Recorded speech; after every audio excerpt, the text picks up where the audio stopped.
guys, Michael Matz here with InMotion Sports Performance. Today I'm going to take you through 4 mobility and stretching exercises you can do not only at your desk at work, but at home as well as at your car or your truck. So any of these drills can be incorporated in any environment that you find that yourselves in. All right, so the first drill that we're going to go into is going to be the category of course, at your desk, at your work.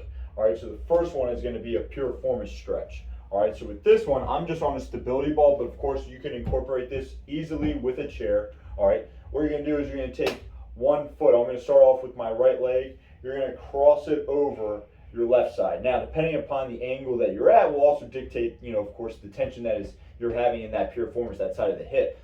Being with my, increased angle of my shin to knee, I'm holding some unwanted tension in that outside of my hip. So what I'm going to do is, so in order to take the tension off, the torque off the knee, I'm going to play with the ankle a little bit, which is going to allow me to shift that tibia around to kind of place less stress on my kneecap as I'm adding pressure, downward pressure on that thigh to feel that stretch in the outside of my hip. All right, again, working on tall posture with this one. Nice tight core. I'm going to rotate the foot towards me as I take my same side hand and push that knee down, just to the point where I feel that tension. You don't want to work into pain. You just want to feel slight discomfort, especially that stretching like feeling in the outside of that hip. All right, we're going to hold this for 30 seconds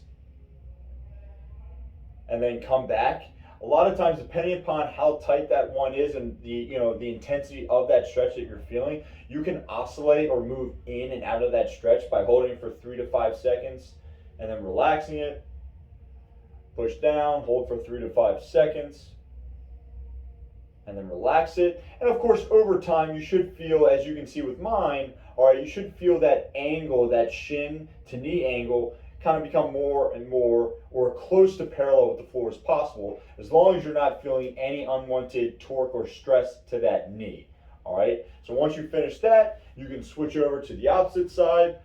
All right, again, you can see the degree of angle that I have. So again, I'm having tension in that hip. I'm going to pull the foot towards me, working with a tall posture and a nice tight core. I'm going to place my same side hand, add some downward pressure. I can either hold this for the duration of 30 to 60 seconds, or I can move in and out of it for 3 to 5 seconds at a time.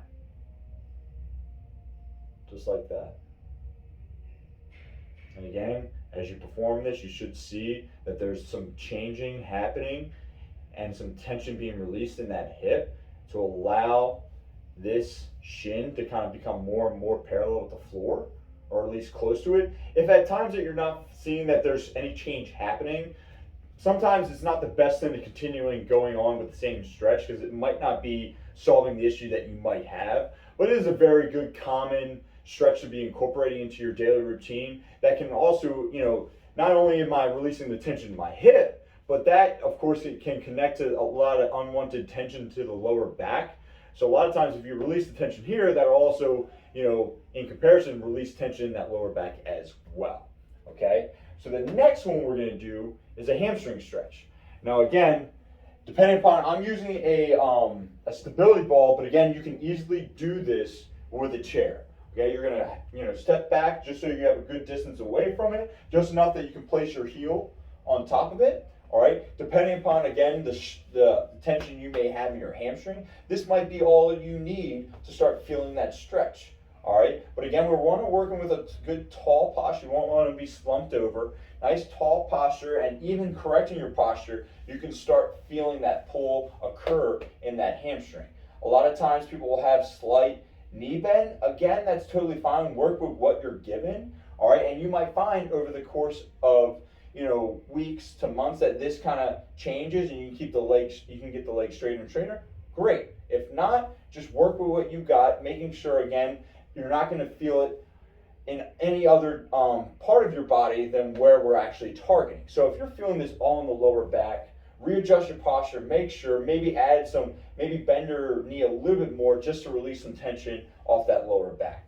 But again, you're going to hold the leg straight, or as straight as you can get it. You can, with a tall posture, you're going to shift your torso forward, but not bending at the spine, but shift your torso forward, holding this for 30 to 60 seconds, or like we did with the piriform stretch, oscillating or shifting back and forth into that stretch for 3 to 5 seconds. Again, if at any point that you're finding like, oh, my opposite leg hip is kind of on fire, that makes sense just because of the balancing. To relieve that, either hold on to a different apparatus like a desk or a chair, or even having something tall enough that can hold your balance, just to relieve that, again, that work that opposite hip might be doing, just to have you balance on top of either a chair or a physio ball that I'm using here. All right, so once you've done the stretching on both legs, we're going to then move on to a quadricep stretch. Again, you can use your chair for this. Since I have a higher cabinet to my right here, but you can use a a desk to your left, or my left. All right, but you can use a desk. Again, what you're going to do with this, again, core nice and tight, not falling into this lower back extension. You're just going to grab the back foot, all right, and pull that heel as close as you can to your hip, to your butt, all right? And again, you can see in the angle of this camera, my knee is still shifted forward.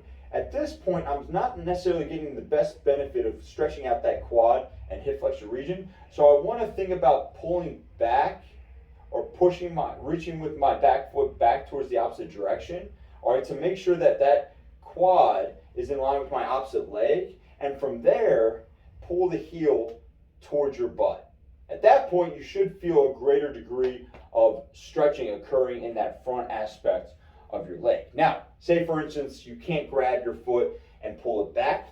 No worries. Again, I'm going to use a ball. You would be using a chair. You can basically support that foot, all right, on the chair or physio ball like I am.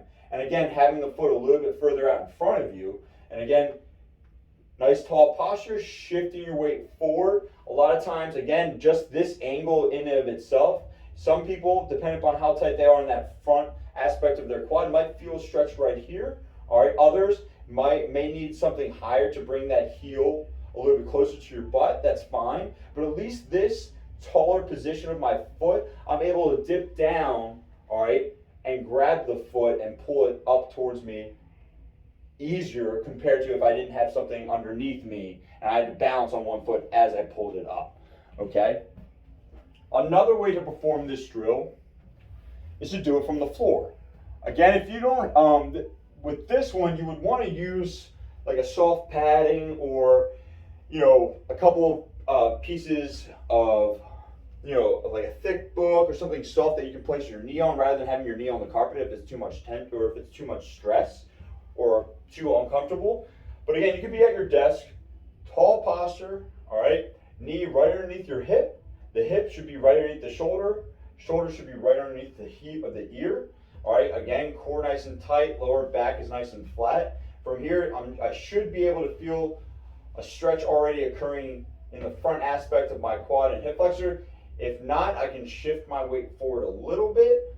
That should be just enough, all right? You don't want to kind of hang out too far into this because a lot of times that'll also increase, you know, unwanted pain in that hip already because we're stretching out that hip capsule, which we don't want to do. Usually I like to aim with our clients, we like to aim for a 90-degree front leg and a 90-degree back leg. For those that feel like they're really mobile and need to get into this super extended position, a lot of times I just tell them like, hey, squeeze that back butt cheek as hard as you can. You might find you were kind of slunking into that lower back extension, and that's why you weren't necessarily feeling any of the stretching occurring in that quad because you're taking it off slack. All right, so pulling that hip underneath you, you're taking the slack out of that quad hip flexor region, which should already intensify the feeling that you're feeling in that quad area. The next thing we're going to do, which is the last exercise we'll participate for this at work stretching, is what's called ankle or foot moves. All right, so I'm just going to take my shoe off. You don't have to do it with your shoe off. You can do it with your shoe on. I just want to make sure I'm giving you guys a little bit more degree of what we're trying to work for when we're doing this. But I want to be able to make sure that, you know, one, we're in this piriformis position. All right, so you might get a little active stretching at the same time, but we're mostly targeting the ankle, and that's why I wanted to show you, all right, rather than having the shoe kind of block that. But what we're gonna do is, all right, you're gonna grab the base of your foot and kind of bracing it down with your opposite hand on the kind of lower shin region, and you're just gonna assist it in some ankle rotations, either clockwise as well as counterclockwise. All right, and you can assist it a little bit as well with the actual movement of the foot, and the hand is just there to kind of help push it into certain end ranges, all right, that you wouldn't be able to obtain on your own with just moving the foot. All right, another thing, the reason why I wanted to have my shoe up is so we can actively pull the toes into extension as well as flexion. All right, pushing into extension as well as flexion. There are muscles at the bottom of your foot that do get stiff, that can cause problems up the chain. All right, that we want to make sure that we're making sure that we're giving them the attention that is needed in order for those problems not to occur in time. All right, so usually I like to aim for like 10 to 20 rotations clockwise and counterclockwise, and then when it comes to the extension of the toes and flexion of the toes, I like to aim for like 8 to 10 reps. Sometimes, you can do more if you feel like it's still getting looser and looser and looser. Also, especially depending upon how tight you actually are. If somebody that's already pretty mobile in their toes, hey, good, just move within that range that you have, all right? And just maintain that. All right, once you have it and you're consistently working with it, you'll hopefully be able to maintain it going into the future as well. All right, so you're going to do that both for your right foot as well as your left foot. So that concludes the 4 exercises that we'll be performing at your desk or at work, even if that's located at home or if it's actually located at your area of work, at your business. Thank you for attending.